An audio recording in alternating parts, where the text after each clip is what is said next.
মোৰ আজি নতুন ৰূপটোলৈ আপোনালোক সকলোকে স্বাগতম। আজি আমাৰ এডুকেশ্যন ডিপাৰ্টমেন্টৰ ফেচাছ পাতিছিলে, সো আমাক বাহাতি দেখিছিলে আজি কি বনাই দিছে। তাৰ পাছতে আমাক হলত গোটেইখিনিকে মাতিলে, আমি ধুনীয়াকে গলো। তাত সোমোৱাৰ আগতে আমাক বাহাতি বেচ এটা লগাই দিছে, বাহাতি নিজ হাতেৰে বনোৱা। অলপ দেৰি পাছতে আমাৰ চিনিয়ৰ হাতে ধুনীয়াকে সমবেত সংগীত গাই পেলাই আজি আমাৰ অনুষ্ঠানটি আৰম্ভণি কৰিব লৈছে। আৰু অকণমান টাইম আপোনালোকক আমাৰ প্ৰগ্ৰেমবিলাক দেখাব বিচাৰিছো, আপোনালোকে ধুনীয়াকে চাই লওক। মই গান গাই গান শুনি ভাল পাওঁ ঘূৰি ফুৰি ভাল পাওঁ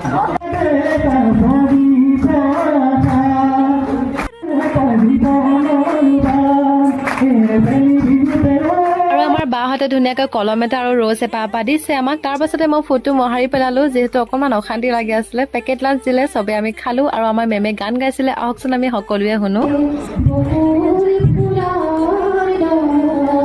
1 মিনিটৰ এটা ভিডিঅ'ত ইমানকণে দেখাব পাৰিলো। আকৌ এটা নেক্সট মিনি ব্লগত লগ পাম। তেনেহ'লে আজিলৈ এৰিছো, বাই বাই।